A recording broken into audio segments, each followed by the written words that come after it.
Hello. So I keep hearing this dynamic over and over again with coaching clients. So I thought that I would just speak to it on Facebook Live. And that is that one partner, and I'm going to call it the feminine partner, although it doesn't always mean that it's the woman, wants more attention, more love, more connection. And the masculine partner also doesn't mean it's always the man, wants more freedom, more space. Hi, if you're joining, just send a comment and tell me where you're joining from. Would love to hear from you. Richard, Tyler, Carlos, hello. So there's that dynamic, right? Like he wants more space, she wants more attention. Like a classic example, I was with my ex-boyfriend. We both had the same day off. I was like, oh, let's spend the whole day together. Of course, like that's what I want to do. And he's like, I'm exhausted. I just need a day by myself. Can I just please have some space? And then my feelings got hurt because I was like, what do you mean? You don't want to spend the day with me? And on his side, he's like, he was done. He just couldn't. He needed some space. Hi, if you're joining, just say where you're joining from. And if you've been in this dynamic, I want to hear about it too. So, yeah, it's the classic one. Or, for example, he comes home from a day of work and she's like, hi, how was your day? How's it going? And he's like, oh my gosh, I just need some space. So, question is, what do you do about that? Like, sometimes these two desires feel like diametrically opposed, where it's like she wants more attention, he wants more space. So, first I'm going to talk to the men, because we have a lot of men on this viewing. First one is loving boundaries.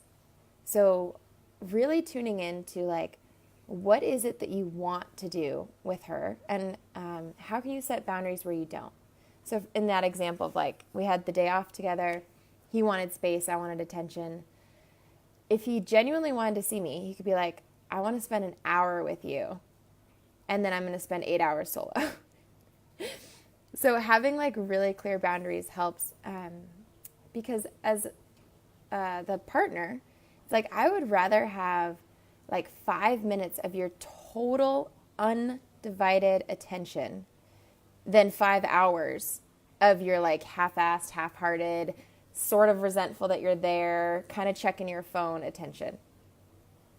So it's like, as your partner, I'm like, do whatever you need to do. Meditate, go for a walk, have alone time, so that when you're with me joyfully, non-resentfully, and fully present. And I totally get it's hard. It's super hard to set boundaries. But like, what's the alternative? You just give in when she wants to spend time together, or you give her all that extra love and attention and then get resentful about it.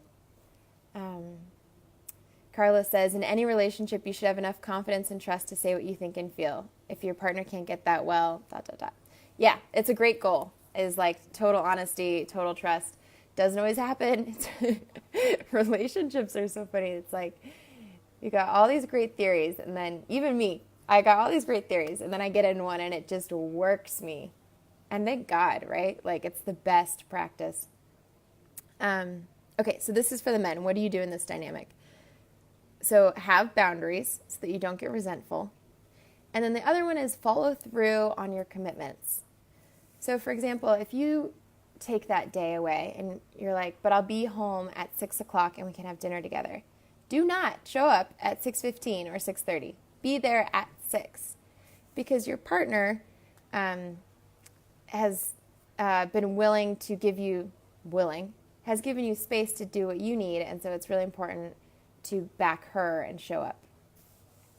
And again, I'm using gender pronouns, but it's the masculine and the feminine partners. It's not necessarily the man and the woman.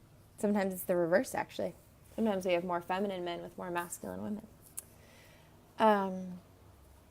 So have boundaries so that when you are with her, you're fully with her. And then know what you need when you're not with her. Make sense? If you have any thoughts on that, post it below, or if any questions or anything comes to mind, I want to know. Now for the feminine partner, what do you do if you're in that dance and you're like, he's so busy all the time, I want more of his attention? Because I've for sure been in that spot. And it's like, it's almost painful where you're just like, please pay attention to me. The thing that I would say is, the first one is embrace the wanting. So there's something so hot and alluring about the wanting of his attention. And it's like, instead of going into a story like, oh, he doesn't love me enough, you can just be like, oh, how sexy is it that like I want his attention, that I want to connect, that I want to be around him. And then even going deeper into it and be like, what kind of attention do I want? Like, what kind of date would be the most fun for me? Like, how do I want him? In what ways? And so really letting yourself be like turned on by the wanting instead of seeing it as a problem that has to be fixed. So that's one thought. The second one is to fill up with other women. So this has been so important for me, is like when the men that I'm relating to are busy, and just in general, like taking some of that attention and turning it towards my girlfriends and being like, how can I like fill up with other women? Like, are there women that I can go dancing with or laugh or play or like share vulnerably with? Because honestly, as women, I think we were raised on this diet of like Sleeping Beauty and Disney princesses, where we were taught that like a man is supposed to fulfill our every emotional need, which is total bullshit. No man can do that, nor is that a fair burden to put on any man. So what we can't do is like, so we have to take some of our emotional needs and bring them to other relationships, especially other women, and ask for that kind of love, support, and holding from other women, so that we're not putting all of our emotional needs on our man. Because our emotional needs are beautiful. They are awesome. Do not tamp them down. Do not repress them. Do not deny them. But let's spread them out a little bit so it's not just on our man, but it's across all of our girlfriends too. Hi, guys. If you just joined, say hi. And if you've been in this spot, tell me about it. If anything I'm saying is resonating. Yeah. Carlos says, that is so true. Men are raised to practice toxic masculinity. Yeah, say more, Carlos. I've been thinking about the word toxic masculinity. One of my friends called it wounded masculinity instead. And I think that's actually a better word for it. There's this quote like, hurt people hurt people. And so if like there's some level of hurt, like if I'm hurting you, it's probably because I'm hurting in here. So that's, yeah, just my 2 cents. Okay, this is for the women again. The other one, so fill up with other women. And then the last one is like, prepare for Super Bowl moments. This comes from London Angel Winters, who's an amazing author, if you haven't heard of her. But she's like, when you're with your man or your masculine partner and his full attention is on you, that's a Super Bowl moment. That is not going to happen all the time. So as the feminine partner is like, how can you open up and receive that much attention? And how can you like really enjoy it and be in the moment and like relish in it? So I love the word Super Bowl moments too, because we just had the Super Bowl. It reminds me that it's not every moment is a Super Bowl moment. Not every moment is he going to be able to be fully present and fully with you and fully loving you. And when he is, be like, oh my gosh. With one of my exes, I had this expression when we'd be in a Super Bowl moment. I'd say, not every moment's going to feel like this. And he'd say, but I'm sure going to relish the ones that do. So, Super Bowl moments. And then the last one as the feminine partner is pleasure practice. So your pleasure is vital to your well-being. And by pleasure, I mean like anything that makes you feel like alive and turned on and joyful and in your body. And your pleasure practice is your responsibility. It's not your man's responsibility to make you feel those way. And I think about it like a gas tank. Like, what am I doing that's filling up my gas tank? Am I dancing? Am I eating well? Am I doing yoga? Am I laughing with girlfriends? Am I letting myself have that beautiful dress that I want? And it's like when my pleasure tank is full, then I feel less clingy, needy, dependent on my man. So Yes. For the woman, just to recap, this is what, for the woman, make sure that your pleasure practice is on if you're in this dynamic, that you're like doing things that fill you up so you feel really good. And then spending time with your girlfriends. Your man cannot fulfill all of your emotional needs, even though you may want him to. I definitely know. I have tried to get a man to fill all my emotional needs. Didn't work.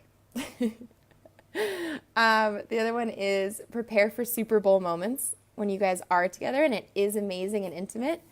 Like, how can you soften your body and let yourself have that amazingness? And then embrace the longing. Like, let yourself be turned on by wanting his attention and thinking about it and envisioning it and asking for what you want. Tony says, ladies, please take advice from Megan. Thanks. And then for men, the things that I would say are loving boundaries. So knowing what you are and are not available for. Because basically, it is so comforting when a man has good boundaries. If I can like push back and be like, I want to see you. And he's just like, I want to see you too. I cannot wait to see you. And I will see you in 3 days. There is something so undeniably sexy about that. So loving boundaries. Give her 100% presence or none at all. So like I was saying, I'd rather have 5 minutes of your undivided attention than 5 hours of you like kind of watching football, kind of texting, kind of holding my hand, but sort of not. It's like, just do your own thing and then come back when you can give me full attention.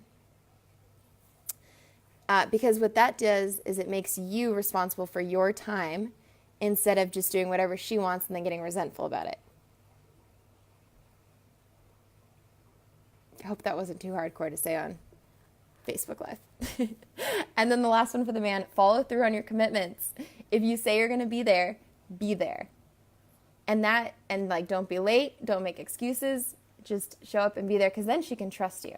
And then she's not, there's some part of her that can relax and knows when she is going to get your attention and will have that time with you. So, that was my Facebook Live on she wants more attention, he wants more space, and how do you negotiate that? Because I think it's really common. Like, I keep hearing about it in relationships. So if you're in that spot, let me know below. Let me know if this resonated with you or your experience.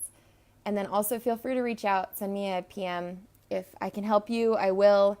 And have a great rest of your day. Okay, bye.